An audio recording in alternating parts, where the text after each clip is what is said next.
So, for today's discussion, our topic would be scheme appraisal for highway project. So, ngayon, sasamahan tayo ni Princess Allen Samarita and Kervin Francisco. Further discussion about the topic would be discussed in this video. So, keep on watching! Hi guys! Welcome to our group. In our subject, Highway and Railroad Engineering, we are going to report. So first, I will discuss you the scheme appraisal for highway projects. Scheme appraisal for highway projects. Introduction.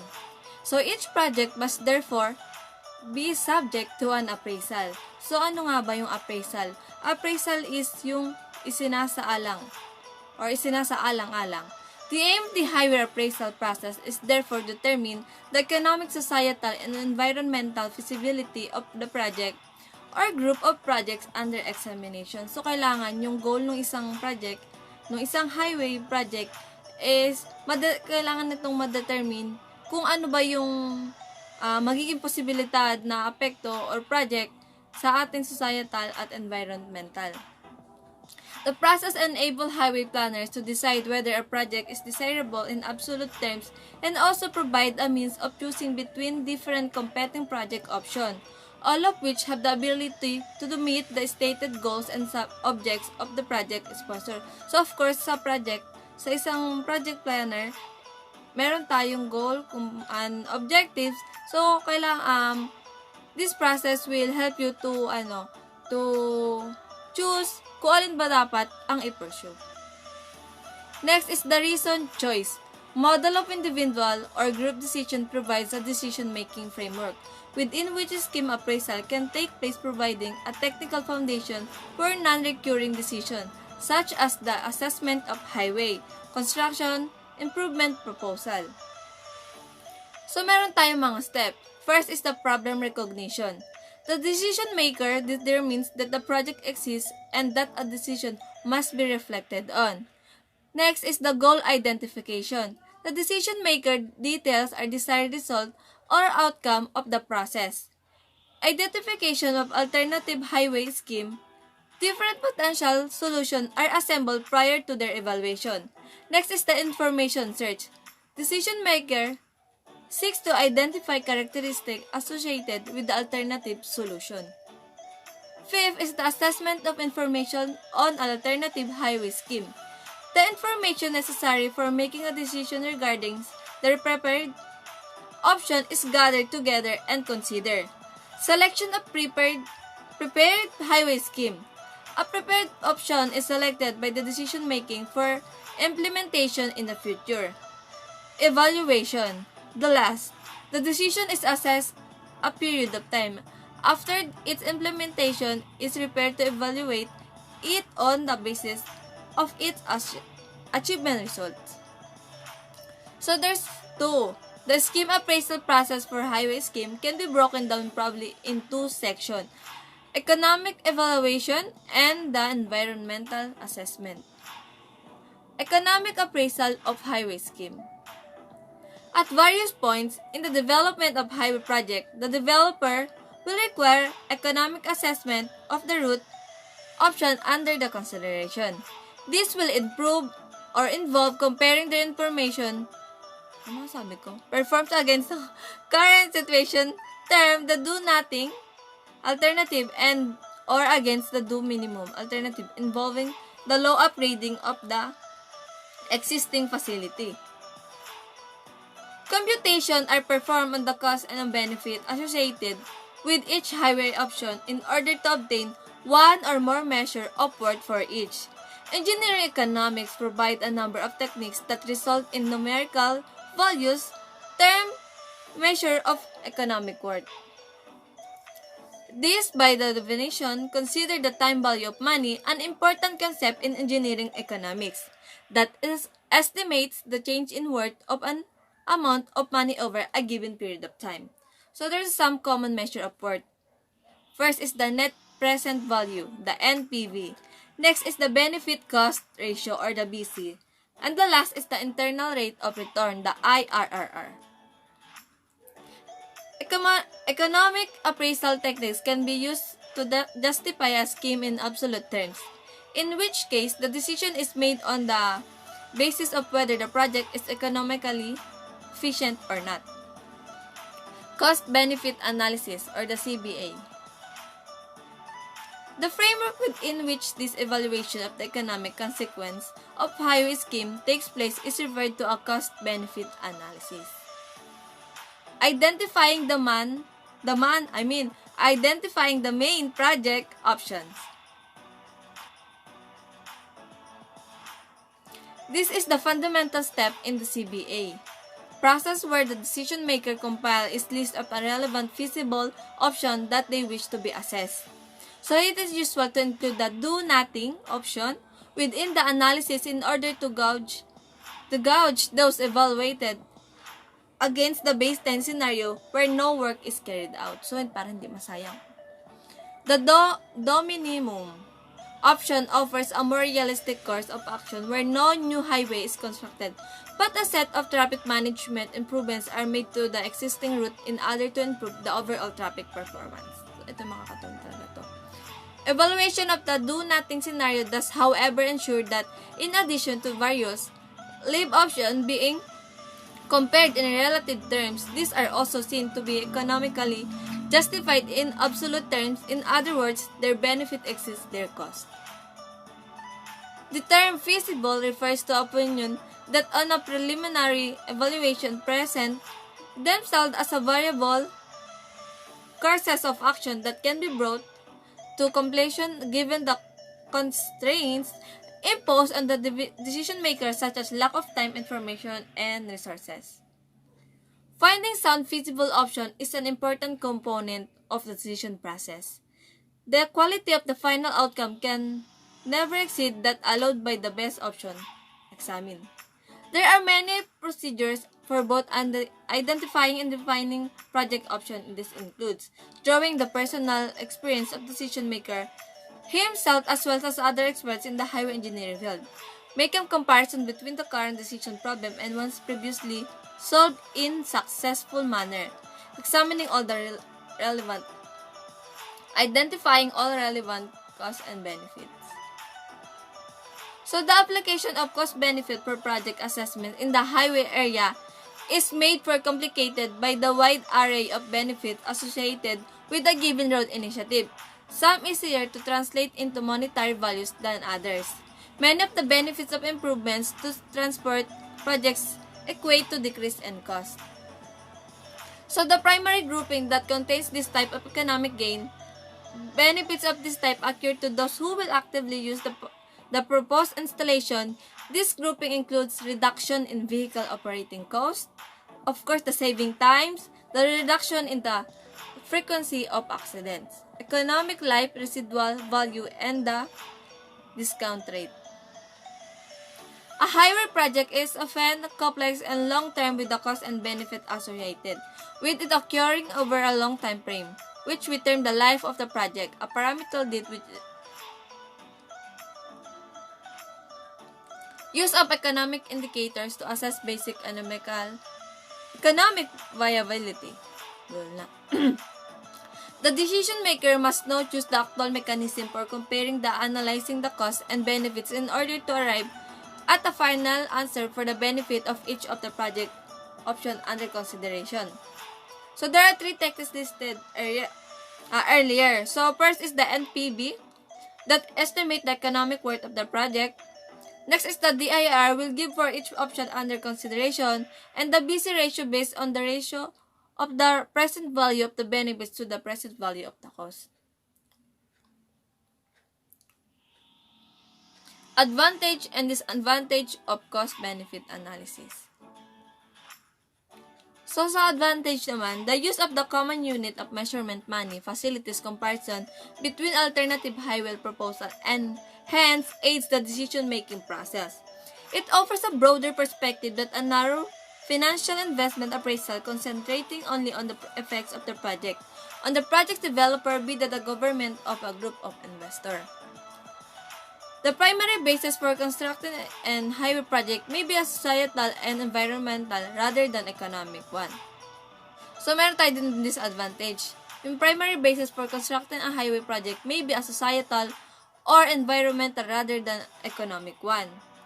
Minsan sa parang yung disadvantage naman ng pagko-construct is yung construction of project environment rather than economic one. If the one decision is based solely on economic factors, however, an incorrect decision may result from the confusion of the original primary purpose of a proposed project with secondary consequences, simply because the less important secondary consequences. The first disadvantages can be managed effectively by employing an experienced, competent, and decision expert to oversee use of the cost-benefit framework. Some efforts have been made to provide monetary valuation and intangibles to enable their illusion in cost-benefit. So, payback analysis naman. Payback analysis is an extremely simple procedure that is particularly useful in evaluating proposals such as privately funded highway projects where tolls will be imposed on users of the facility in order to recover the cost. The method delivers an estimate of the length of time taken for the projects to environmental appraisal of highway scheme. This list aids the identification and evaluation of all impacts relevant to the evaluation of the project. So, NEPA. The probable environment impact of the proposal. Any unavoidable environment impacts, alternative option to the proposal, short-run and long-run effects of the proposal, and any relationship between the two. Any irreversible commitment of resources necessitated by the proposal. So, there are 12 environmental impacts forming the assessment framework are. So, first is the air quality. Next is the cultural heritage. Third is the construction disturbance, ecology or the nature conversation, the landscape effects, the land use, the traffic noise and vibration, the pedestrian, cyclist and community effects, vehicle travelers, water quality and drainage, geology, soils, and the policies and plans. The new approach to appraisal or the NATA. This methodology, called the new approach to appraisal or the NATA, includes a one-page summary of the impacts for each of the project considered. Within the method, all significant impacts should be measured. Wherever possible, assessments should reflect the numbers affected in addition to the impact of each. So, the new approach to appraisal NATA is first is the environmental, noise, air impacts, landscape biodiversity, heritage and water, safety, economy, journey times, cost journey time, reliability, regeneration, the accessibility pedestrian, the access to public transport, community severance, and the integration. And that's all. Thank you. Basic elements of highway traffic analysis. So, paano ba natin masasabing effective ang isang highway? Masasabi itong effective kapag na-accommodate nito ng safe at efficient ang daloy ng mga sasakyan. Sa pag-measure naman ng level ng effectiveness, ito yung mga sukatan. The quantity of traffic, the type of traffic vehicles within the traffic stream, the distribution of flow over a period of time, the average speed of the traffic stream, at the density of the traffic flow. Speed, flow, and density of a stream of traffic. Yung traffic flow, denoted by Q, ay defined as the number of vehicles N over a given time interval T. Sa simpleng term, traffic flow is vehicles per unit time. Next is traffic density, denoted by K, which is the measure of number of vehicles N occupying the length of roadway L. So, bale, meron na tayong tatlong equation. Ito yung pagkuha ng traffic flow, traffic density, at space mean speed. Para makuha natin yung relationship ng tatlo, yung equation for traffic flow Q ay i-divide natin sa equation for traffic density K. Nung dinivide siya, mapapansin natin na Q divided by K is equal to space mean speed o yung U. Kung kaya't under stable traffic conditions, traffic flow is equal to space mean speed U multiplied by traffic density K. Ito ay yung basic relationship nila. speed-density relationship. Ang speed-density relationship, andito yung mga term na free flow speed at jam density. Yung free flow speed ay yung speed ng isang vehicle that is not hindered by other vehicles in a highway. Halimbawa, isa lang yung sasakyan sa highway kaya walang ibang sasakyan na kakaapekto sa speed niya. Ang may effect lang ay yung geometric design sa layout ng kalsada. Sa free flow speed, yung traffic density ay near to zero. Habang dumadami ang sasakyan sa isang highway, tumataas yung density of flow ng vehicles. At yung speed nila ay mag-decrease from the maximum free flow value. Siya yung UF. Yung jam density naman ay nagde-describe kapag patuloy na tumataas ang traffic volume hanggang sa huminto na yung mga sasakyan or speed is equal to zero. Dahil yung mga sasakyan ay jammed na or bumper to bumper. Ito naman yung illustration na ginawa ni Greenshields noong 1934. Dinidescribe nito yung relationship between speed and density. Pinapakita nito na habang tumataas yung density or vehicles per kilometer, bumababa naman yung speed ng sasakyan o yung kilometers per hour. In grammatical terms, yung linear relationship na ipinakita sa graph ay magre-resulta sa equation na ito. Space mean is equal to free flow speed multiplied by the quantity 1 minus density over jam density. Flow density relationship.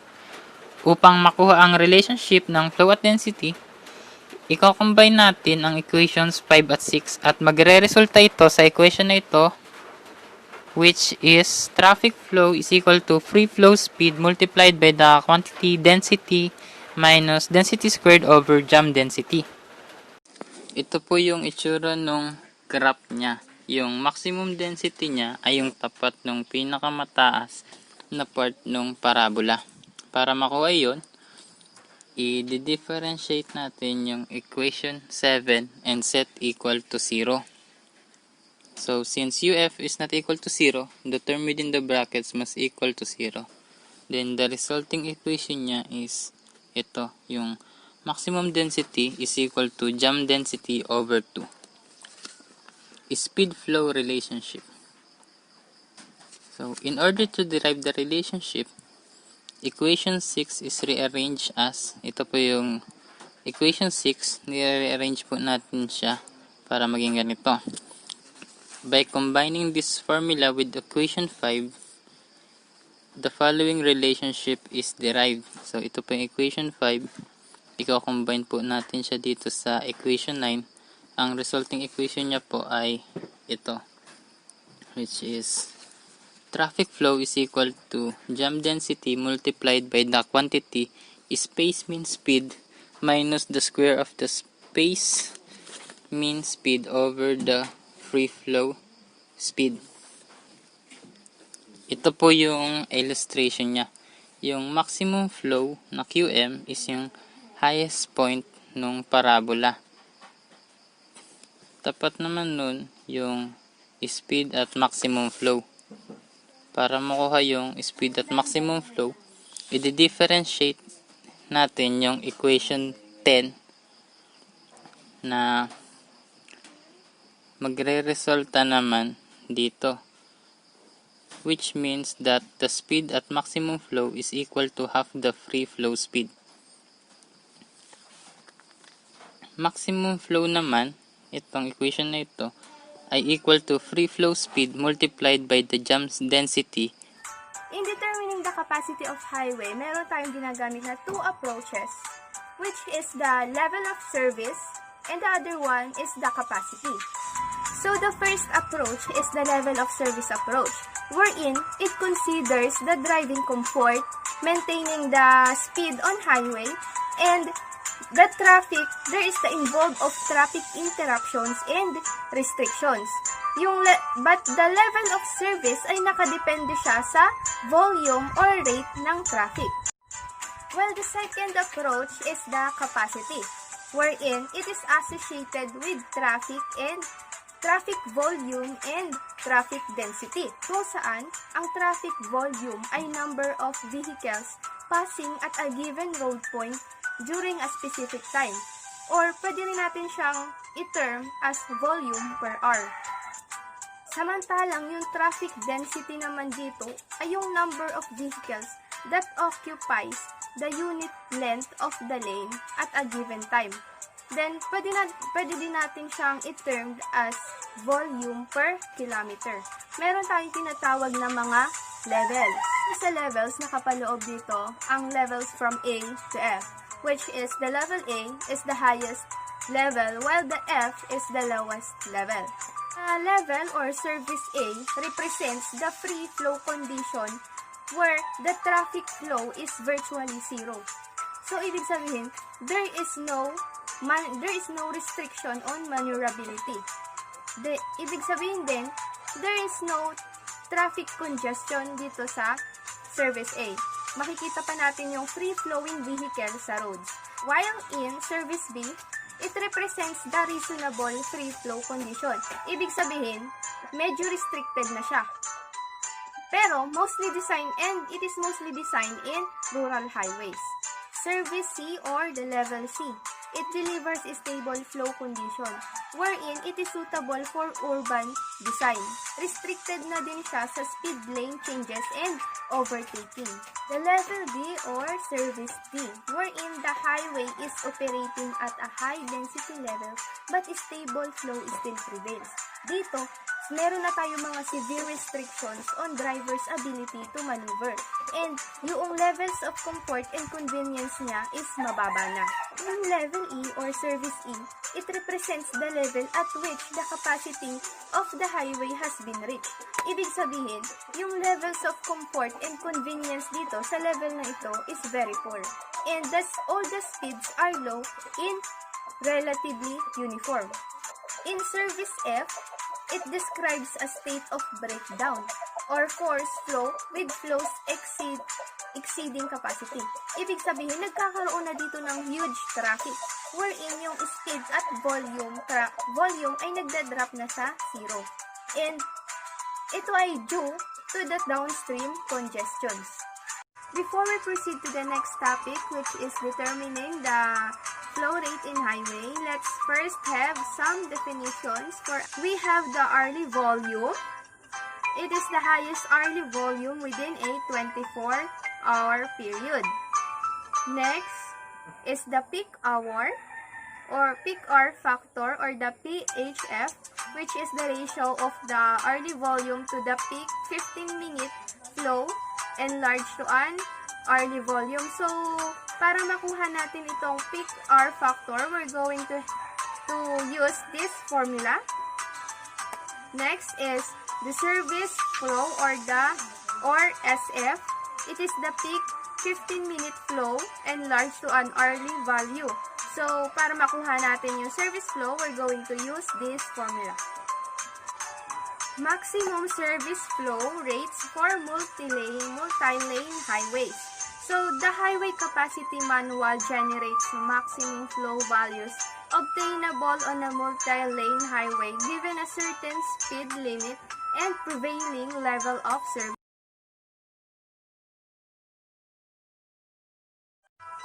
So, given the existence of the ideal condition, the maximum service flow or the SF can be defined as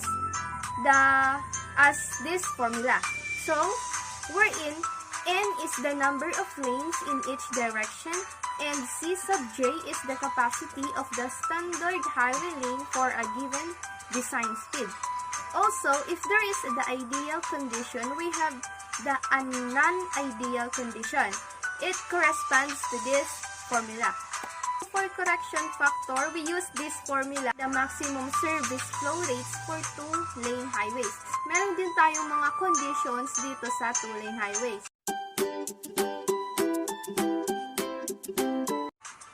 So next is sizing a road using the highway capacity manual approach. So, when sizing a new roadway, a desired level of service is chosen by a designer. So, meron tayong tinatawag na AABT, which is the annual average daily traffic. Meron tayong ginagamit na formula, which is this. Okay, so for our last topic, which is the estimation of AADP, the selection of the appropriate layout for a rural road requires that the high and low forecast for the opening year is estimated. So that's all, and thank you.